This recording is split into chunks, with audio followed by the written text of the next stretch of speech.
বর্তমানে যুক্তরাজ্যে ড্রাইভিং টেস্টের জন্য অপেক্ষার সময় রেকর্ড উচ্চতায় পৌঁছেছে। Driver and vehicle standard agency প্রকাশিত সাম্প্রতিক তথ্যে দেখা গেছে, দেশ জুড়ে অর্ধেকেরও বেশি ড্রাইভিং টেস্ট সেন্টারে একজন পরীক্ষার্থীকে 6 মাসেরও বেশি সময় অপেক্ষা করতে হচ্ছে। বিশেষজ্ঞদের মতে, এই দীর্ঘ প্রতীক্ষার ফলে ড্রাইভিং লাইসেন্স প্রত্যাশীদের মধ্যে ব্যাপক মানসিক চাপ, আর্থিক ক্ষতি এবং পেশাগতভাবে পিছিয়ে পড়ার আশঙ্কা তৈরি হয়েছে। অনেক শিক্ষানবিশ ড্রাইভার মনে করছেন তাদের একটি প্রজন্মই যেন পিছিয়ে পড়ছে। ডিভিএসএ জানিয়েছে, 2024 সালের ফেব্রুয়ারি থেকে 2025 সালের ফেব্রুয়ারি পর্যন্ত সময়ের মধ্যে যেসব টেস্ট সেন্টারে 6 মাসেরও বেশি সময় অপেক্ষা করতে হচ্ছে, এসব সেন্টারের সংখ্যা দ্বিগুণ হয়ে 183টিতে পৌঁছেছে। অথচ মাত্র কয়েক বছর আগেও এ ধরনের সেন্টারের সংখ্যা ছিল উল্লেখযোগ্যভাবে কম। এদিকে সারা দেশে গড়ে প্র্যাকটিক্যাল ড্রাইভিং টেস্টের জন্য অপেক্ষার সময় 3.5 মাস থেকে বেড়ে 5 মাসে পৌঁছেছে। পরিস্থিতির অবনতির কারণে শিক্ষানবিশ ড্রাইভারদের মধ্যে হতাশা বেড়েই চলেছে।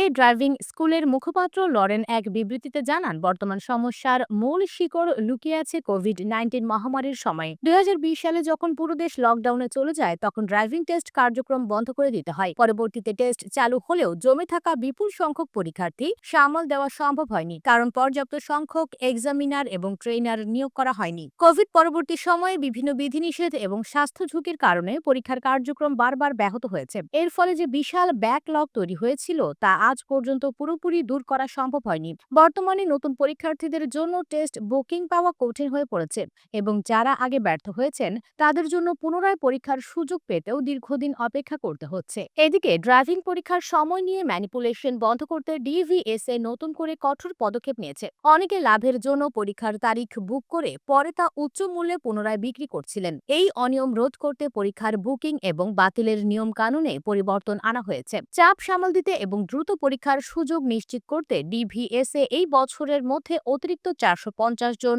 নতুন ড্রাইভিং পরীক্ষক নিয়োগের পরিকল্পনা ঘোষণা করেছে। লক্ষ্য হল 2025 সালের মধ্যে গড় ওয়েটিং টাইম কমিয়ে 7 সপ্তাহে নামিয়ে আনা। তবে চ্যালেঞ্জ এখনো রয়ে গেছে, কারণ এই বছরই প্রায় 130 জন পরীক্ষক অবসর গ্রহণ বা চাকরি ছেড়ে দিচ্ছেন। ফলে মোট পরীক্ষকের সংখ্যা বাড়লেও প্রকৃতপক্ষে নতুন 320 জন পরীক্ষকই কার্যকরভাবে যুক্ত হবেন। বিশেষজ্ঞরা বলছেন, শুধুমাত্র পরীক্ষক নিয়োগ বাড়ালেই সমস্যা সমাধান হবে না। ড্রাইভিং টেস্টের জন্য নতুন সেন্টার খোলা, অতিরিক্ত প্রশিক্ষণ সুবিধা তৈরি করা এবং বিদ্যমান সিস্টেমে প্রযুক্তির ব্যবহার বাড়ানো জরুরি। তা না হলে পরীক্ষার জন্য শিক্ষানবিশদের দীর্ঘদিন অপেক্ষা করার এই প্রবণতা আগামী বছরগুলোতেও চলতে পারে। বর্তমান পরিস্থিতিতে সবচেয়ে বেশি ক্ষতিগ্রস্ত হচ্ছেন তরুণ শিক্ষানবিশরা, কারণ ড্রাইভিং লাইসেন্স তাদের স্বাধীনতা, উচ্চশিক্ষা বা কর্মসংস্থানের জন্য অত্যন্ত গুরুত্বপূর্ণ। দীর্ঘ অপেক্ষা তাদের শিক্ষা ও পেশাগত অগ্রগতিতে বাধা হয়ে দাঁড়াচ্ছে।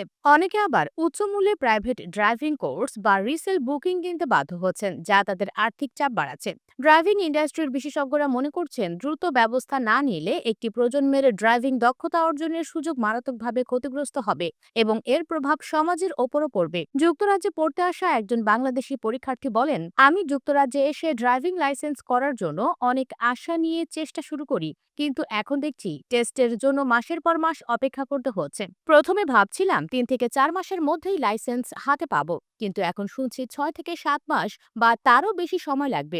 এতে পড়ালেখা আর কাজের পরিকল্পনাতেও সমস্যা হচ্ছে। ড্রাইভিং লাইসেন্স ছাড়া এখানে অনেক কাজের সুযোগ পাওয়া কঠিন। আমরা যারা বাংলাদেশ থেকে এসেছি তাদের জন্য এটা আরো কঠিন, কারণ অনেকে পরিবার নিয়ে এসেছেন, কাজ করতে চান, অথচ লাইসেন্স ছাড়া ঠিকমতো কাজের সুযোগ মিলছে না। উপর থেকে দেখলে মনে হয় একটা সাধারণ সমস্যা, কিন্তু আমাদের জীবনের উপর এর বিশাল প্রভাব পড়ছে।